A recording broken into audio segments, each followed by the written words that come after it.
Hello everyone, welcome to Wizard Educational Institute. সদায়ৰ দৰে আমি আজিও কিছুমান ইম্পৰ্টেণ্ট কাৰেণ্ট এফেয়াৰ্ছ টপিকছ আলোচনা কৰিম। আজিৰ প্ৰথম টপিকটো হৈছে মাৰাঠা মিলিটাৰী লেণ্ডস্কেপৰ ওপৰত। ৰিচেণ্টলি ওল্ড হেৰিটেজ কমিটিৰ 47th সেশ্যনটো ফ্ৰান্সৰ পেৰিছত অনুষ্ঠিত হৈ গ'ল আৰু এই সেশ্যনতে মাৰাঠা মিলিটাৰী লেণ্ডস্কেপে বিশ্ব ঐতিহ্য ক্ষেত্ৰত স্থান পাবলৈ সক্ষম হৈছে। This is the 44th Old Heritage Site from India. আপোনালোকৰ নিশ্চয় মনত আছে 43rd Old Heritage Site টো আমাৰ অসমৰ চৰাইদেউ মৈদামৰ আছিলে। এই যেটো মাৰাঠা মিলিটাৰী লেণ্ডস্কেপ হয় ইয়াত টোটেল 12টা ফৰ্ট বা দুৰ্গ সামৰি লোৱা হৈছে। এই 12টা দুৰ্গ কি সালহেৰ, শিৱনেৰী, লোহাগড়, খান্দেৰী, ৰায়গড়, ৰাজগড়, প্ৰতাপগড়, সুবৰ্ণদুৰ্গ, পানহালা, বিজয় দুৰ্গ, সিন্ধু দুৰ্গ এই গোটেইকেইটা আছে মহাৰাষ্ট্ৰত আৰু এটা থাকে জিঞ্জি ফৰ্ট তামিলনাডুত। এই ফৰ্টকেইটাই কি বুজায়? এই ফৰ্টকেইটা হিলি এৰিয়া, হিলি ফৰেষ্ট, হিলি প্লাটু, কোষ্টাল, আইলেণ্ড ফৰ্ট এই গোটেইকেইটা জাগাতে আছে। অৰ্থাৎ ইয়াৰ ভৌগোলিক বৈচিত্ৰতা বুজায় যে এটা জাগাতে সীমিত হৈ থকা নাই। showcasing strategic fortifications across varied terrain. Historical timeline যদি চাই, it was built between 17th and 19th centuries. যে 1700 আৰু 1900 শতিকাৰ মাজভাগতে এইখিনি বনোৱা হৈছিল under the leadership of Shivaji Maharaj and later Maratha regimes. Strategic importance যদি চাই, it represents a sophisticated defense network reflecting military strength, planning and territorial control of the Maratha Empire. Old heritage site ইনস্ক্ৰাইব হ'বৰ কাৰণে কিছুমান criteria ফলো কৰিব লাগে। Old heritage সাইটত যে স্থান পাইছে মাৰাঠা দুৰ্গকেইটাই এই কোনটো ক্ৰাইটেৰিয়াত হয় যে আউটষ্টেণ্ডিং আৰ্কিটেকচাৰেল এনচেম্বল আৰু association with Maratha traditions and স্বৰাজ্য আইডিঅলজি এই দুটা ক্ৰাইটেৰিয়াত স্থান পাবলৈ সক্ষম হৈছে। গ্ল'বেলি যদি চাই ইয়াৰ দ্বাৰা এতিয়া ভাৰত 6th পজিশ্যনত আছে গ্ল'বেলি আৰু এছিয়া পেচিফিক ৰিজিয়নত 2nd পজিশ্যনত আছে in number of heritage sites. All right. It also has 62 sites currently in UNESCO tentative list. যিবোৰৰ chances আছে upcoming years of old heritage site অন্তৰ্ভুক্তি হোৱাৰ। So হেইকিটা হৈছে tentative list আৰু তেনেকা আমাৰ 62টা site এতিয়াও আছে। এই যে সাইটবোৰ এই সাইটবোৰৰ 8টা দুৰ্গ আৰ্কিঅলজিক্যাল সাৰ্ভে অফ ইণ্ডিয়াই চাই আছে। হেইকিটা হৈছে শিৱনেৰী, লোহাগড়, ৰায়গড়, সুবৰ্ণদুৰ্গ, পানহালা, বিজয় দুৰ্গ, সিন্ধু দুৰ্গ আৰু ভিংগি। আৰু বাকি 4টা মেনেজ কৰি আছে Maharashtra directorate of archaeology and মিউজিয়ামে। এই টপিকটোৰ পৰা আমি এমচিকিউ প্ৰেক্টিছ কৰোঁ। The Maratha military landscapes of India inscribed as India's 44th UNESCO world heritage site include forts from which states.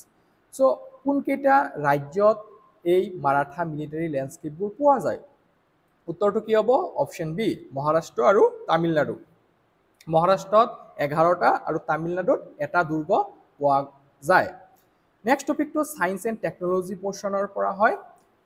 Recently India has successfully test fired the Astra beyond visual range air to air missile. অৰ্থাৎ Astra BVR air to air মিছাইলক DRDO আৰু Indian air force finally successfully test fire কৰিছে।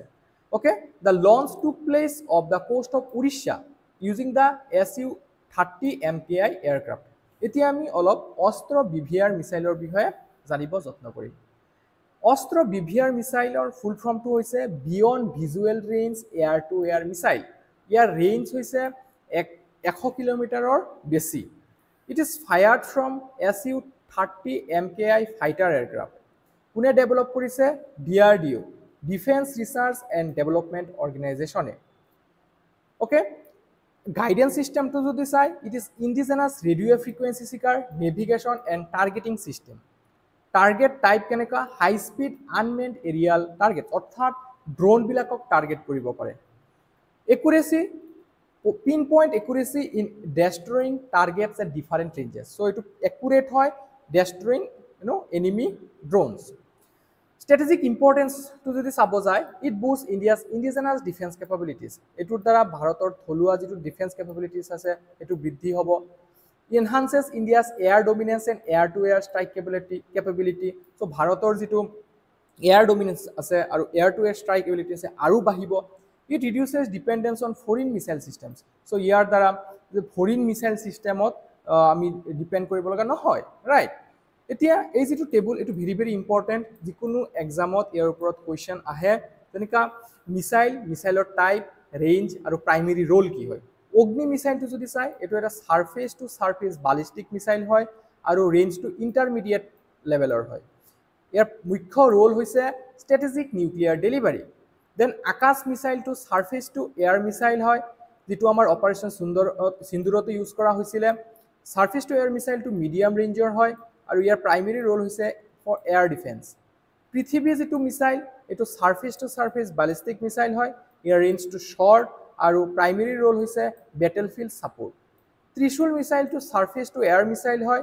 ইয়াৰ ৰেঞ্জটো হৈছে short আৰু primary roll low level air defence নাগ missile anti tank টাইপৰ হয় ৰেঞ্জটো শৰ্ট আৰু প্ৰাইমেৰী ৰোল হৈছে ডেষ্ট্ৰয় এনিমি ট্যাঙ্ক অস্ত্ৰ মিছাইলটো এয়াৰ টু এয়াৰ মিছাইল হয় ইয়াৰ ৰেঞ্জ হৈছে 100+ কিলোমিটাৰ আৰু এটোৰ মুখ্য কাম হৈছে এয়াৰ কম্বেট কৰা ওকে আৰু এটো বেসিক্যালি ফাইটাৰ জেট বিলাকেহে ইউজ কৰে এতিয়া কোৱেশ্চনটো হৈছে what type of missile is Astra কেনেকুৱা ধৰণৰ missile cruise missile air to surface missile air to air missile surface to surface missile the correct answer is option C air to air missile next টপিকটো হৈছে এনভাইৰনমেন্টৰ পৰা ভাৰত চৰকাৰে 1345 কোটি টকাৰ এটা subsidy scheme ঘোষণা কৰাৰ পৰিকল্পনা কৰি আছে কাৰণটো হৈছে to promote domestic production of rare earth magnets rare earth মেগনেটবোৰৰ মাৰ্কেট শ্বেয়াৰটো চাইনাই ধৰি আছে অলমোষ্ট 90% গ্লোবেল সাপ্লাই চেইন চাইনাৰ ওপৰত ডিপেন্ডেন্ট হয়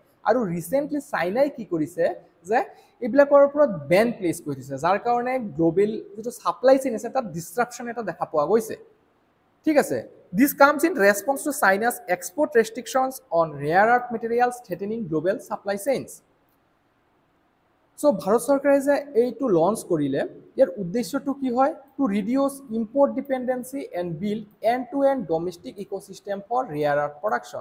Je Bharate jate bahiror pora import koribo loga nohoy aru ami nije tholuwa babe sabolombi hobo paru eitu sectorot eitu hoise mukhya uddeshyo. এতিয়া rare আৰ্থ মেগনেটবোৰ কি হয় এটো ষ্ট্ৰং পাৰ্মানেন্ট মেগনেট হয় যিবোৰ neodymium iron বৰন আদি ধৰণৰ ৰেয়াৰ আৰ্থ এলিমেন্টৰ পৰা বনোৱা হৈছে ক'ত ব্যৱহাৰ কৰা হয় ইলেক্ট্ৰিক ভেহিকলত ওয়াইন টাৰবাইনছবোৰত ইলেক্ট্ৰনিক সেক্টৰত ডিফেন্স সেক্টৰত মেডিকেল ডিভাইছত গতিকে আমি দেখা পালো যে এটা ওয়াইড ৰেঞ্জিং সেক্টৰত এই ৰেয়াৰ আৰ্থ মেগনেটবোৰৰ ইউজ আছে কিয় এটো মেটাৰ কৰে কাৰণ China 90 to 95% of global rare earth processing capacity to control কৰি আছে any export ban or supply cut by China disrupt global industry যেটো চাইনা অলৰেডি কৰিছে especially automobile আৰু ইলেক্ট্ৰনিক সেক্টৰৰ কাৰণে একদম বহুখিনি প্ৰভাৱিত হয় negatively India imports magnets for electric motors and batteries so ভাৰতে বেসিক্যালি এই ৰেয়াৰ আৰ্থ মেগনেটবোৰ ইলেক্ট্ৰিক মটৰ আৰু বেটাৰিজ বনোৱাৰ কাৰণে ইম্পৰ্ট কৰে India's plan ভাৰতে এতে প্ল্যানিং কৰি আছে যে 1345 কোটি টকাৰ এটা সাবসিডি স্কিম বনাব ওকে 1345 crore rupeesৰ সো এই যেটো প্ল্যান এটো মিনিষ্ট্ৰি অফ হেভি ইন্ডাষ্ট্ৰিয়ে চাব okay subsidies to be given to to local manufacturers to process rare earth oxides পৰা ৰেয়াৰ আৰ্থ মেগনেট বনাবলৈ কোৱা হ'ব যে ৰেয়াৰ আৰ্থ অক্সাইডৰ পৰা ৰেয়াৰ আৰ্থ মেগনেট বনাওক আৰু প্ৰথম অৱস্থাত IREL that is India Rare Earth Limited আগভাগ লব to lead initial production with a capacity of 1500 tons per year যে প্ৰতি বছৰে 1500 টন ৰেয়াৰ আৰ্থ মেগনেট এই কোম্পানীটোৱে বনাব গ্লোবেল কনটেক্সট যদি চাই India is part of the Quad critical minerals initiative with the US Japan and Australia quadrilateral security ডায়ালগত US Japan Australia আৰু ভাৰত আছে সো এই চাৰিটা কান্ট্ৰিয়ে কিন্তু already Quad Critical Mineral Initiative launch কৰিছে ইয়াৰ উদ্দেশ্য হৈছে to secure global supply chains and reduce China's monopoly যে global supply chain to secure কৰা আৰু চাইনাৰ যেটো মনোপলি আছে এইটো সেক্টৰত হেতু ক্ৰমান্বয়ে হ্ৰাস কৰা নেক্সট টপিকটো হৈছে one nation one election ওপৰত কিয় নিউজত আছে যে former chief justice J.S. Khehar and D.Y. Chandrachud appeared before the Joint Parliamentary Committee on the One Nation One Election. যে ভূতপূৰ্ব আমাৰ মুখ্য ন্যায়াধীশ J.S. Khehar আৰু D.Y. Chandrachud তেখেত দুজনে joint parliamentary committee on one nation one election বিলৰ ওচৰত নিজৰ মতখিনি ৰাখিছে। They opine that the idea of simultaneous poll is constitutional. তেখেতে এইটো মত দৰ্শাইছে যে এইটো কনষ্টিটিউচনেল হয়, সাংবিধানিক হয়, বাট ৰেষ্ট কনচাৰ্নছ এবাউট চাৰ্টিন প্ৰভিজনছ, কিন্তু কিছুমান প্ৰভিজনক লৈ পেলাই কিছুমান কনচাৰ্নো ৰেইজ কৰিছে। Especially the sweeping powers granted to election commission. The election commission of অত্যাধিক পাৱাৰ দি দিয়া হৈছে। এতিয়া আমি অলপ চাওঁ ওৱান নেশ্যন ওৱান ইলেকশ্যন বিলটো কি হয়। এইটো এটা বিল হয়, এটা propose legislation to conduct elections to Lok Sabha and state assembly simultaneously, যে লোকসভা আৰু বিধানসভা ইলেকশ্যনবোৰ একে সময়তে অনুষ্ঠিত কৰা হ'ব, যিটো 1967লৈকে আমাৰ এটা চলি আছিলে। কিন্তু পিছৰ অৱস্থাত আনটাইমলি ডিজলিউশ্যন হোৱাৰ কাৰণে লোকসভা আৰু বিভিন্ন সময়ত বিধানসভাবোৰ তাৰ কাৰণে এই যিটো আমাৰ ট্ৰেণ্ড আছিলে এইটো ভংগ হৈ গৈছিলে। তো ৰিচেণ্টলি আমাৰ NDA চৰকাৰে এইটো ভাবিছে যে ওৱান নেশ্যন ওৱান ইলেকশ্যনটো আনিলে বহুখিনি ফাইনেন্সিয়েলি ছেভিং কৰিব পৰা যাব, টেক্স পেয়াৰ মানি আছে এইখিনি ছেভিং কৰিব যাব। এইটো এটা প্ৰাইমেৰী ৰিজন হয়। ইয়াৰ উপৰি যিটো প্ৰেজেঞ্চ হয় ভোটাৰসকলৰ, বাৰে বাৰে ইলেকশ্যনত ভোট দিব লগা হয়, চ' সেই সমস্যাবোৰ দূৰ কৰাৰ কাৰণে ওৱান নেশ্যন ওৱান ইলেকশ্যন কনচেপ্টটো অনা হৈছিলে। It aims to reduce the frequency of elections, ensure administrative stability and cut cost. ইয়াৰ কাৰণে অভিয়াছলি কনষ্টিটিউশ্যনত এমেণ্ড কৰিব লগা হ'ব আৰ্টিকল 82 বেচিকেলি, আৰু বহুতকেইটা আৰ্টিকল আছে। চ' আমি জুডিচিয়েল অপিনিয়নটো যদি চাওঁ যে কনষ্টিটিউশ্যনেল ভেলিডিটি, এইটো কনষ্টিটিউশ্যনেল হয়নে নাই যদি তেনেকুৱা বিল এটা অনা হয় যে একে সময়তে বিধানসভা আৰু লোকসভা ইলেকশ্যন কণ্ডাক্ট কৰা হ'ব, এইটো কনষ্টিটিউশ্যনেলি ভেলিড হয়নে নাই। চ' চাওঁ যে simultaneous polls do not violate the basic structure of the constitution. Basic ষ্ট্ৰাকচাৰৰ কথা আপোনালোকে নিশ্চয় জানে যে 1973 কেশৱানন্দ ভাৰতী কেছত এইটো সুপ্ৰিম কোৰ্টে ৰুলিং দিছিলে যে কিছুমান বেচিক ষ্ট্ৰাকচাৰ আছে আমাৰ ভাৰতীয় সংবিধানৰ, যেনে secularism, socialism, separation of power. Okay, so' এই বস্তুবোৰ কেতিয়াও চেঞ্জ কৰিব নোৱাৰে পাৰ্লিয়ামেণ্টে। চ' এই যিটো চাইমেলটেনিয়াছ ইলেকশ্যন হয় এইটো যদি আনাও হয় এইটো বেচিক ষ্ট্ৰাকচাৰ ভায়োলেট নকৰে বুলি জুডিচিয়েল অফিচাৰসকলে কৈছে। Holding them together is constitutionally permissible, এইটো কনষ্টিটিউশ্যনেলি পাৰ্মিজিবল হয়। Excessive powers to EC under the current form of the bill. So' বৰ্তমান যিটো বিল আছে সেইটোৰ আণ্ডাৰত ইলেকশ্যন কমিশ্যন অফ ইণ্ডিয়াক যথেষ্ট পাৱাৰ দিয়া হৈছে। EC may get power to postpone or advance elections.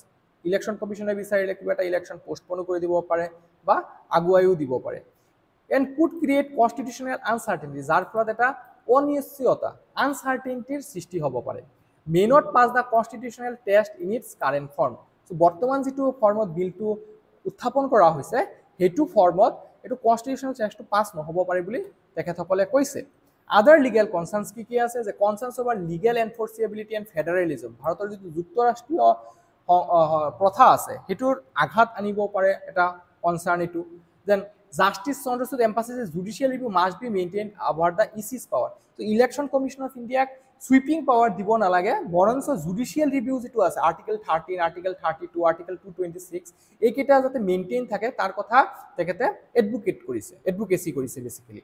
তো এইটো কেনেকৈ কাম কৰিব? If simultaneous polls are not feasible, EC can recommend to the president to delay some state elections. যদি চাইমালটেনিয়াছ পোলছ ফিজিবল নহয়, সম্ভৱ নহয় কিবা কাৰণবশতঃ, তেতিয়া ECয়ে ৰেকমেণ্ড দিব পাৰে প্ৰেচিডেণ্টক যে কিছুমান ষ্টেট ইলেকশ্যন পিছুৱাই দিয়ক। President can issue an order to conduct election, তেতিয়া ৰাষ্ট্ৰপতিয়ে সেই ৰাজ্যৰ বিধানসভা ইলেকশ্যনবোৰ পিছৰ অৱস্থাত কণ্ডাক্ট কৰিব পাৰে। কিছুমান MCQ আমি এতিয়া প্ৰেক্টিছ কৰোঁ যে the one nation one election proposal aims to, কি কৰিব বিচাৰিছে ওৱান নেশ্যন ওৱান ইলেকশ্যনৰ দ্বাৰা? Conduct local body elections only, hold elections every year in a state wise manner, hold Lokasabha and state assembly elections simultaneously, replace the election commission with a new body. So শুদ্ধ answer কি হ'ব? hold Lokasabha and state assembly elections simultaneously. ঠিক আছে? Next টপিকটো হৈছে এটা government স্কিমৰ ওপৰত। On July 12, 2025, the central government earmarked 500 crore rupees under the PM E-Drive scheme. যে ভাৰত চৰকাৰে PM E-Drive স্কিমৰ আণ্ডাৰত 500 কোটি টকা ধাৰ্য কৰিছে to promote electric truck purchases across India, যে ইলেক্ট্ৰিক ট্ৰাকবোৰ ভাৰতত আৰু বেছিকৈ চলিব লাগে সেইটো কাৰণে এই স্কিমটো লঞ্চ কৰিছে the scheme aims to provide financial incentives to buyers and push for electric mobility in the commercial vehicle sector okay তো PM e-drive স্কিমৰ বিষয়ে অলপখিনি আমি জানো electric drive revolution in innovative vehicle enhancement PM e-driveৰ full form হৈছে electric drive revolution in innovative vehicle enhancement এইটো এটা চেণ্ট্ৰেল ছেক্টৰ স্কিম অৰ্থাৎ এইটো 100% ফাণ্ডিং চেণ্ট্ৰেল গভৰ্ণমেণ্টৰ পৰা আহি আছে আৰু এটা চেণ্ট্ৰেলি স্পন্সৰ্ড স্কিম ওকে য'ত 90% চেণ্ট্ৰেল গভৰ্ণমেণ্টৰ পৰা আহে আৰু 10% ষ্টেটসমূহৰ পৰা আহে এইটো নৰ্থ ইষ্টাৰ্ণ আৰু হিমালয়ান ষ্টেটবোৰৰ কাৰণে হয় আৰু বাকি ষ্টেটবোৰৰ কাৰণে 60:40 ৰেচিঅ' থাকে এইটো হ'ল চেণ্ট্ৰেল স্পন্সৰ্ড এইটো যিহেতু চেণ্ট্ৰেল ছেক্টৰ গতিকে 100% ফাণ্ডিং চেণ্ট্ৰেল গভৰ্ণমেণ্টৰ পৰা আহি আছে আৰু এইটোৰ কাৰ্যকাল বা টেনিউৰটো কিমান হ'ব অক্টোবৰ 2024 পৰা মাৰ্চ 2026 লৈকে Purpose ki hoy to accelerate EV adoption. This electric vehicle adoption, build charging infrastructure, promote EV manufacturing in India. Encourage adoption of electric trucks by reducing purchase cost and phasing out polluting vehicles. যিবিলাক polluting vehicles BS4 it is Bharat Standard for আদিৰ দৰে পুৰণা vehicles বোৰ এইবিলাক phase out কৰি দিব লাগে লাহে লাহে support India's green mobility goals and reduce vehicular pollution ভাৰতৰ পৰা যিবিলাক গাড়ী বিলাকৰ পৰা pollution হয় প্ৰদূষণ হয় এইবিলাক কমাব যত্ন কৰা হৈছে ওকে কি ফিচাৰ যে টোটাল এলোকেশন কিমান হয় 500 কোটি টকা for 5600 e-trucks out of this 100 crore is specifically reserved for 1100 trucks registered in India আৰু তাৰে ভিতৰত 1100টা ট্ৰাক নতুন দিল্লীৰ বাবেহে হয় দিল্লী আৰু NCR ৰিজনৰ ওচৰে পাজৰে যিখিনি অঞ্চল আছে তাৰ বাবেহে হয় Incentive amount buyers will get 9.6 lakh rupees per vehicle as upfront reduction in purchase price. So buyers সকলে 9.6 লাখ কোটি টকাৰ এটা upfront reduction পাব. Eligible truck vehicle categories কোনে কোনে পাব trucks with gross weightage between 3.5 to 12 ton. অৰ্থাৎ N2 category যিকেইটা ট্ৰাক আহে সেইকেইটা পাব and also trucks weighing 12 tons to 55 tons অৰ্থাৎ N3 category. So দুটা category ট্ৰাক আহে এই সুবিধাটো ল'ব পাৰিব এইকেইটা হৈছে N2 আৰু N3. Warranty requirement যদি চাই ব্যাটাৰি 5 বছৰৰ আৰু বা 5 লাখ কিলোমিটাৰ দুটাৰ পৰা এটা ভেহিকল আৰু মটৰটো 5 বছৰ বা 2.5 লাখ কিলোমিটাৰ লৈকে ওয়াৰেন্টি প্ৰভাইড কৰা হ'ব scrapping mandate to qualify for incentive scrapping of old polluting trucks is mandatory যদি এই ইনসেন্টিভটো ল'ব বিচাৰে কোনোবা তেতিয়া পুৰণা পলিউটিং ট্ৰাক বিলাক এটো বাদ দিব লাগিব মিনিষ্ট্ৰি অফ চাৰ্জ কোনে চাই আছে এটো ministry of heavy industries So এটা MCQ আমি প্ৰ্যাকটিছ কৰিয়াৰ পৰা which ministry is implementing the PM e-drive scheme very easy হয় the ministry of heavy industries is the correct answer option C next topic to হৈছে international relationৰ পৰা external affairs minister S Jaishankar is likely to visit Tianjin China for the Shanghai Cooperation Organization foreign ministers meeting on July 14 to 15 2025 Shanghai Cooperation Organizationৰ foreign affairs meeting to July 14 পৰা 15 তাৰিখলৈ চাইনাৰ Tianjin জাগাত হ'ব This will be first visit to China since the LSC standoff in Ladakh on May 2020 the Doklam যেটো standoff আছিল তাৰ পিছৰ পৰা ভাৰতৰ ফৰেইন মিনিষ্টাৰ আদি কৰি এবিলাক উচ্চপদস্থ বিষয় আছে তেখেতসকল চাইনালৈ যোৱা নাই যদি তেখেত যায় তো this will be the first visit about the visit the meeting will be hosted by Chinese foreign minister Wang Yi so এটো কোনে হোস্ট কৰিব Wang Yi foreign ministers from Pakistan Iran Russia আৰু other SCO members countries will attend so বাকি যেটা SCO member countries আছে সবেই তাত উপস্থিত থাকিব বিহেকে foreign minister hall the meeting is part of the run up to the SCO leaders summit expected to be held in early September in Tianjin হ'ব যেটো সেপ্টেম্বৰত হ'ব গৈ আছে strategic importance of the visit it marks a potential thaw in India China relations যে ভাৰত আৰু চাইনাৰ যেটো সম্পৰ্ক আছে হেতু এতিয়া কিছু ভালৰ দিশে গৈ আছে after years of tension since the Galwan conflict India and China had military standoff along the line of actual control in eastern Ladakh in May 2020. Several rounds of diplomatic and military talks have taken place, but tension still persists. যথেষ্টখিনি আগবঢ়া সত্ত্বেও এতিয়াও tension কিন্তু আছে Recent related developments যদি চাই before Jaishankar's visit, Defense Minister Rajnath Singh and National Security Advisor also visited China recently.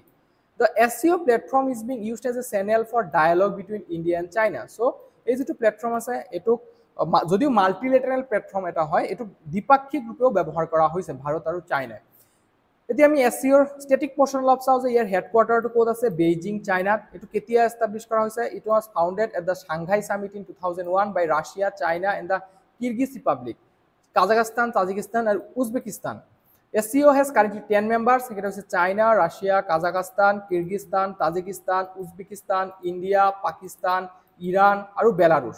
Belarus 2024ত entry পাইছে আৰু ইৰাণে 2023ত। In 2015 UFA Russia the SCO decided to admit India and Pakistan as full members. So 2015 যেটো রাশিয়ার UFA SCO summit হৈছিলে তাতে India আৰু পাকিস্তান একেলগে ফুল member হৈছিলে এই সামিটটোৰ। অবজাৰ্ভাৰ ষ্টেটছ আফগানিস্তান আৰু মংগোলিয়া এতিয়া বৰ্তমান অবজাৰ্ভাৰ ষ্টেটাছ কেটেগৰীত আছে। ইয়াৰ অবজেক্টিভটো কি হয়? It addresses issues like terrorism, separatism, extremism through the regional anti terrorist structure RATS যেটো কোৱা হয়। It is based in Tashkent, Uzbekistan. So ইয়াৰ দ্বাৰা টেৰৰিজম, সেপাৰেটিজম আৰু এক্সট্ৰিমিজম এইকেইটা বস্তু চোৱাচিতা কৰে। Kashi Varanasi has been declared the first tourism and cultural capital of SCO. Very important যে আমাৰ ভাৰতৰ বাৰাণসী যেটো সিটি পুৰণা নাম কাশী। সো হেতু প্ৰথমটো টুৰিজম আৰু কালচাৰেল কেপিটেল অফ SCO ৰূপে পৰিগণিত হৈছে। এতিয়া এই টপিকটোৰ পৰা এটা MCQ প্ৰেক্টিছ কৰিম। What is the headquarters of the Shanghai cooperation organisation? কোনটো শুদ্ধ হ'ব? Beijing, China is the correct answer, option B. আজিৰ কাৰেণ্ট এফেয়াৰ ক্লাছটো ইয়াতে সামৰিছোঁ। যদি আপোনালোকে ভিডিঅ'টো ভাল পাই থাকে অনুগ্ৰহ কৰি লাইক কৰিব, কমেণ্ট ছেকশ্যনত জনাব আৰু চেনেলটো ছাবস্ক্ৰাইব কৰি ল'ব। Thank U.